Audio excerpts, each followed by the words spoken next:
So let me start by giving you an example, and I think we'll do something pretty simple, kind of, about a horse hates having his head touched. All right, so we're going to go through this problem and how I would solve it more or less. And hopefully this question asking detective thing would help us out. Okay, so here we are, and we're going to talk about, so what if a horse hates having his head touched? Obviously, it could be male or female. Okay, I'm just going to go with he. Lots of times in my practice, I'm going to align a horse or work on it, whatever way, and the owner will say, "Oh, by the way, my horse hates having their head touched. Be careful." And I'm like, "Whoa, whoa, whoa, whoa. Hold on there. That's a clue." Right? So, as a sleuth, I like to be a detective when I'm working on stuff. I need to ask a whole lot more questions about this hate having the head touched. And there's so many. The key is just keep asking them. Here's some. Does the horse like you touching their head, or does it hate everybody touching the head? Or just some people? Does he like the horse's head being touched one side of the head or both sides of the head? He hates it. Is one side easier than the other one? Does it matter if the horse's head is held up, or is he fine if he's has a lowered head? Maybe he's eating. Does it only happen when you're trying to put a bridle or halter on? Can you actually touch his ears, but not the head? Or is it just the ears? I know some person who could massage their horse's ears, but then as soon as they got down to the base of the ear, then they reacted. And then we want to ask like this son of side questions, like does the neck also hurt? Does the horse hate being touched everywhere? Or is it really just the head? Have there been any recent injuries or accidents? Uh, these are the kind of questions that I would start with. I would also ask something like, does it only happen when you raise your hand up fast? Like a startle reflex, more than an actually hating the head touched. And then, believe it or not, I would ask, have their teeth been done recently by a dentist? Okay, so I would start with all those questions. Then I want to mention that I do assume that there is evil out there. Okay. And sometimes, as you guys know, I'm sure you guys know this, horses can have a history of abuse.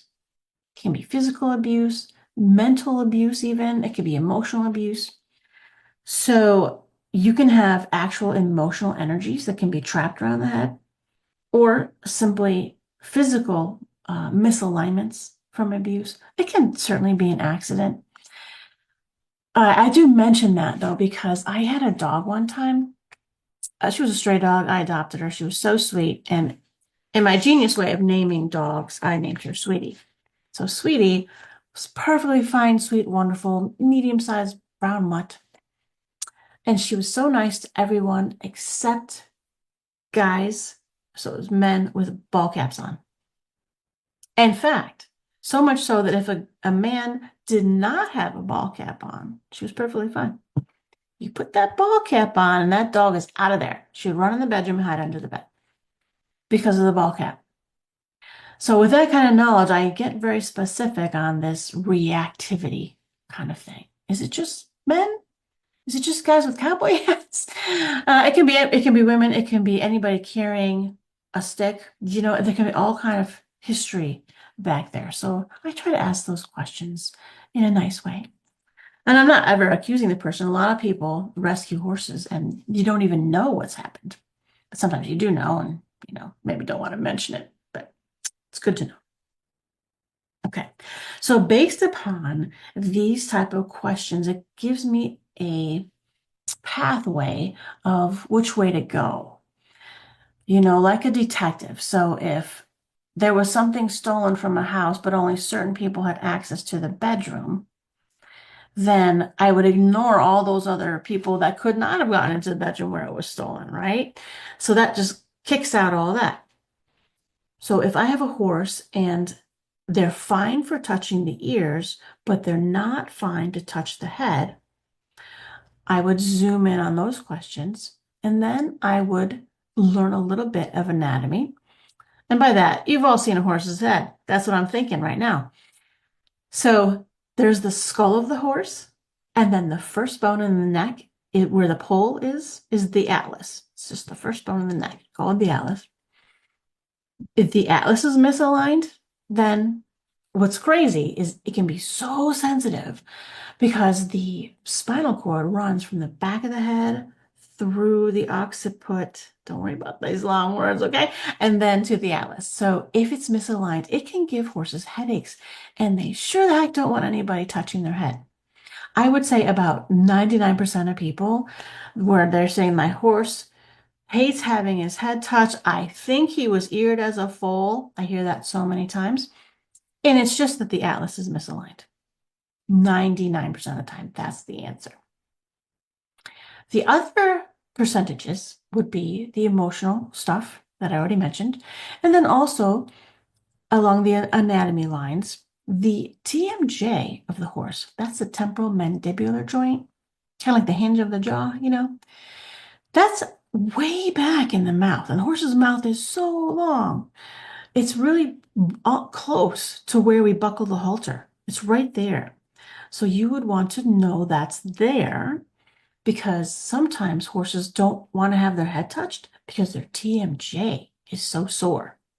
Horses who have really bad hooks in their mouth in the back have sore, terribly sensitive TMJs.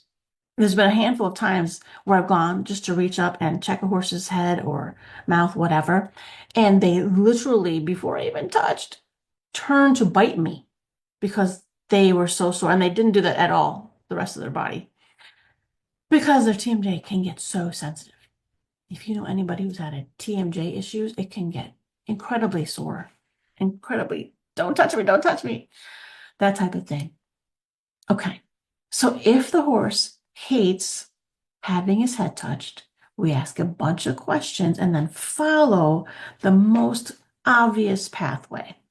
So let's just say the person says, my horse just hates the head touched. Ears are fine. TMJ is all fine. It's just the head. And we align the atlas. Perfect. You can do that with TBT. You can do that with chiropractic. Plenty of techniques out there will align an atlas for you. But what if he still hates having the head touch? Ask some more questions. Sometimes you got to keep asking questions and then fix something. Does it work or does it not? Ask some more questions. There's other parts, of course. There's the TMJ, as I mentioned, and then there's also the occiput. That's the back of the skull. Sometimes you can align the atlas, which is fairly easy, but many chiropractors either don't know or don't quite know how to align the occiput of a horse. It's a bit awkward. It's the back of the skull. It's not the atlas. So there's that. There's all the cranial bones of the head, which can be giving them kind of lightning jolts in their head, because if those are misaligned, it's this tension and then it releases and it's like, ah. There's plenty of questions and plenty of places, but seriously, 99% of the time, it's just an atlas misalignment. So please don't just let your horse's head just be something where you just tell people about it. Hey, watch out, my horse doesn't like his head touched. And so you just work around monkeying around with the haltering and the bridling because he hates it. Guys, if he hates having his head touched, you can fix that. All right? Okay, so that's all for now. Be a detective, keep asking questions, and you will find the right answer. Talk to you guys later. Bye-bye.